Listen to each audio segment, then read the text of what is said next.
Praise lot దేవుని పరిశుద్ధ నామానికి మేము కలిగిన గాక. మీ అందరికి వందనాలండి. నా వీడియో చూస్తున్న ప్రేక్షకులందరికీ దేవుని ప్రేమ, దేవుని కృప నిత్యం నిరంతరం యుగయుగములకు ఉండును గాక. చక్కని అందమైన వాగ్దానం అండి.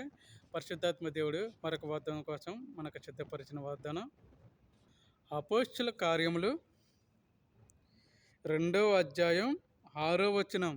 చాలా అద్భుతమైన మాట. ఒక గుంపు గురించి మీకు ప్రత్యేకంగా చెప్పాలని చాలా ఆశ పుట్టింది నాకు. ఈ గుంపులో నేను బైబిల్ ద్వారా తీసి ఈ మాటలు మీకు వివరించి చెప్తున్నాను. మరొక మాట చెప్తున్నాను. అపోస్తుల కార్యముల గ్రంథం 2వ అధ్యాయం 6వ వచనం. చాలా శ్రద్ధగా వినండి. ఈ శబ్దము కాలముగా జనులు గుంపులుగా కూడి వచ్చి ప్రతి మనుషుడును తాను స్వభావంతోను వారు మాట్లాడుట విని కలవరపడిరి. Praise lord. చిన్న ప్రార్థన చేసుకుని దేవుని సాయం మనం అడిగిన గుంపు గురించి ఆలోచన.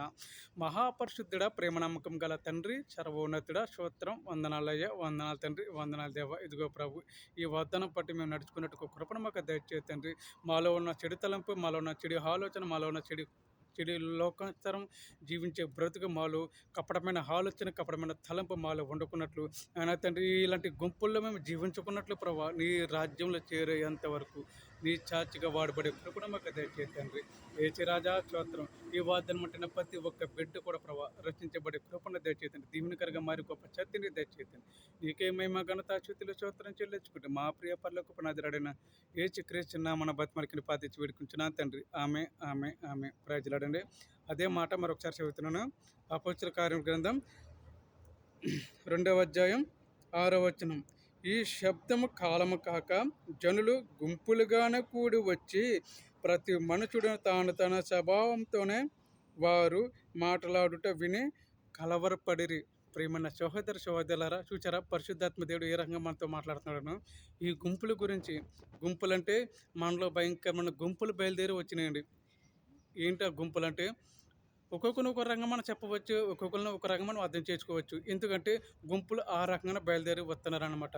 అక్కడో గుంపు, ఎక్కడో గుంపు. ఇప్పుడు మనం చివరి చెప్తే ఈ మాటటికెళ్ళి వేరే చోట పలకటం, అదే ఒక గుంపు. చివరితో చెప్పినప్పుడు వీళ్ళలా చెప్పారు, అలా చెప్పారు అని చెప్పుకోవడం, అది ఒక గుంపు. ఎందుకంటే గుంపు అంటే చాలా రకంగా అర్థం చేసుకోవాలని మనం చాలా రకంగా అర్థం చేసుకునే విషయం ఇది. ఆ గుంపుల గురించి పరిశుద్ధాత్మ దేవుడి రకంగా మాట్లాడిన చూసారా. కలవరపడదు చాలా స్పష్టంగా చెప్తున్నారండి. ఈ శబ్దము కాలము కాక. చూసారండి ఏ శబ్దం అని. ఈ శబ్దము ఏ స్థితిలో వస్తుందని తెలియదు.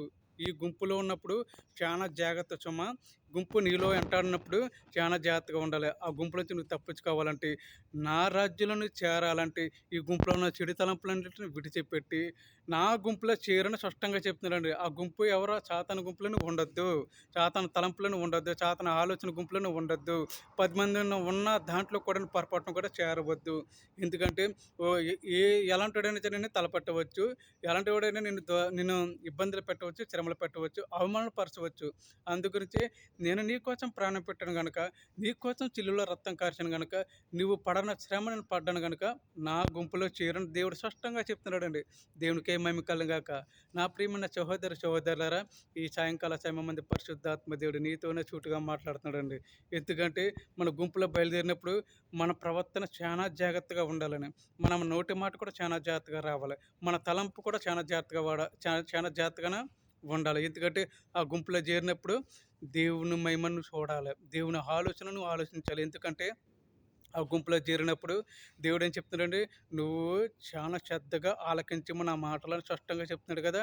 గుంపులో చేరినప్పుడు మన నడక, మన తలంపు, మన ఆలోచన, మన నోటి మాట చాలా పవిత్రంగా ఉండాలండి. దేవునికి ఏమేమి కలిగాక.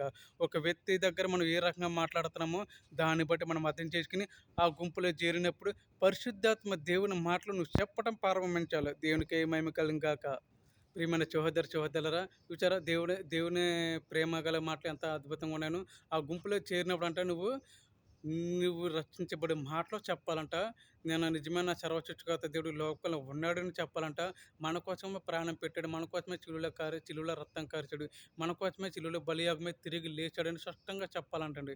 ఎప్పుడైతే నువ్వు ఆ గుంపులో మధ్యలో నిలబడి ధైర్యంగా ప్రకటించావు, అప్పుడే నీ కుటుంబంలో గొప్ప దీవెనకరంగా మారుతాయని దేవుడు స్పష్టంగా చెప్తున్నాడండి. దేవునికి ఏమేమి కలిగాక.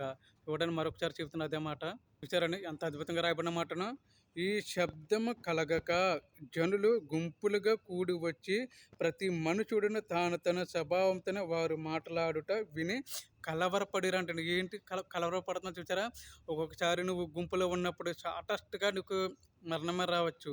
ఆ గుంపులోనే నేను ఏదైనా ఏళన చేయొచ్చు.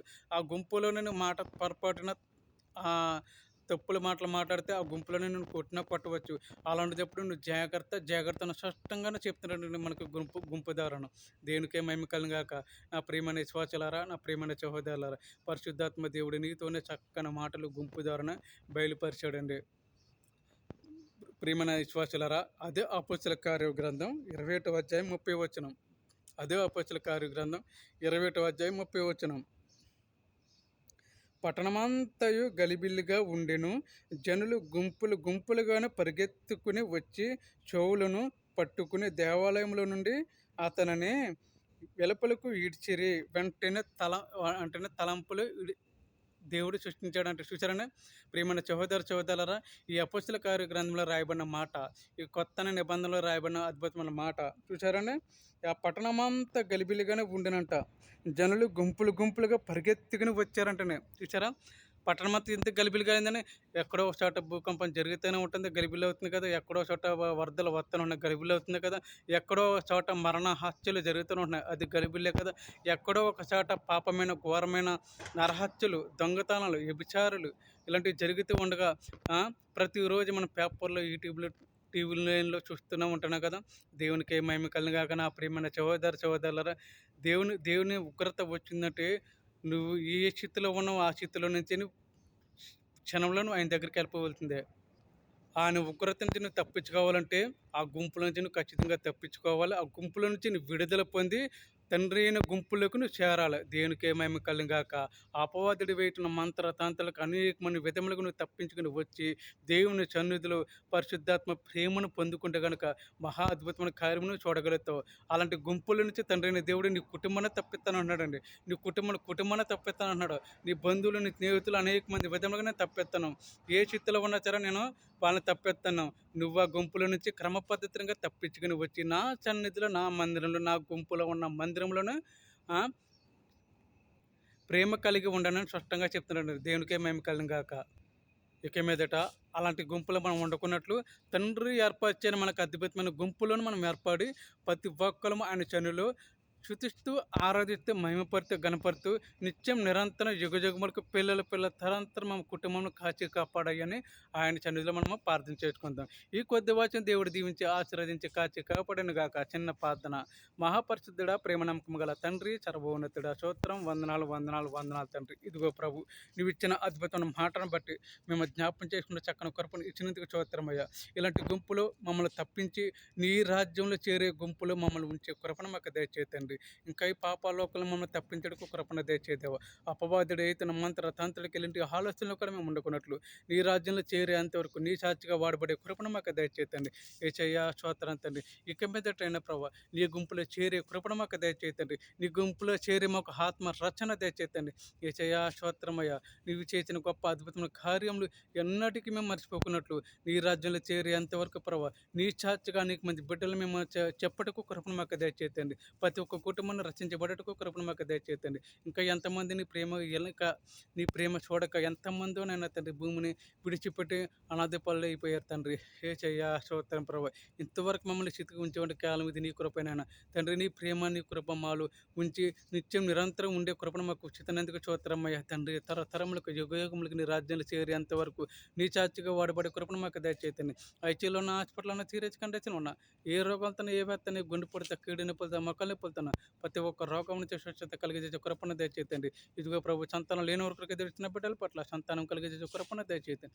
నీకే మహిమ ఘనత స్తుతులు స్తోత్రమయ్య. నా వీడియో చూస్తున్న ప్రేక్షకులందరికీ దేవుని ప్రేమ, దేవుని కృప నిత్యం నిరంతరం ఉండే కృపను దయచేతండి. వాళ్ళ కుటుంబంలో దీవునికరంగా మాడే కృపను దయచేతండి. బిడ్డల చుట్టూ వివాహాల చుట్టూ తండ్రి వ్యాపారాల చుట్టూ నాయన తండ్రి అనేక మంది విధములుగా తండ్రి నష్టపోయిన ప్రతి ఒక్క నష్టాన్ని తిరిగి రావటకు కృపణ వాళ్ళకి దయచేతాను. యేసయ్యా వందనాలు వందనాలు తండ్రి. నీ ప్రేమలో నీ కృపలు నీ మహిమలో నీ ఆత్మ నీ రక్షణలో ఎల్లప్పుడూ చూపించడుకు జ్ఞానంగా ఆత్మశక్తిని దయచేసి నీకే మహిమ ఘనత చ్యుతులు చోతన చెల్లించుకుంటే మా ప్రియ పర్లేకం నదిరాడని యేసుక్రీస్తున్నామన బతిమలికిన పదించి వేడుకుంటున్నాను తండ్రి. ఆమె ఆమె ఆమె ప్రైజ్లాడండి. మీ అందరికి వందనాలు ప్రేమతో. Good night good night good night.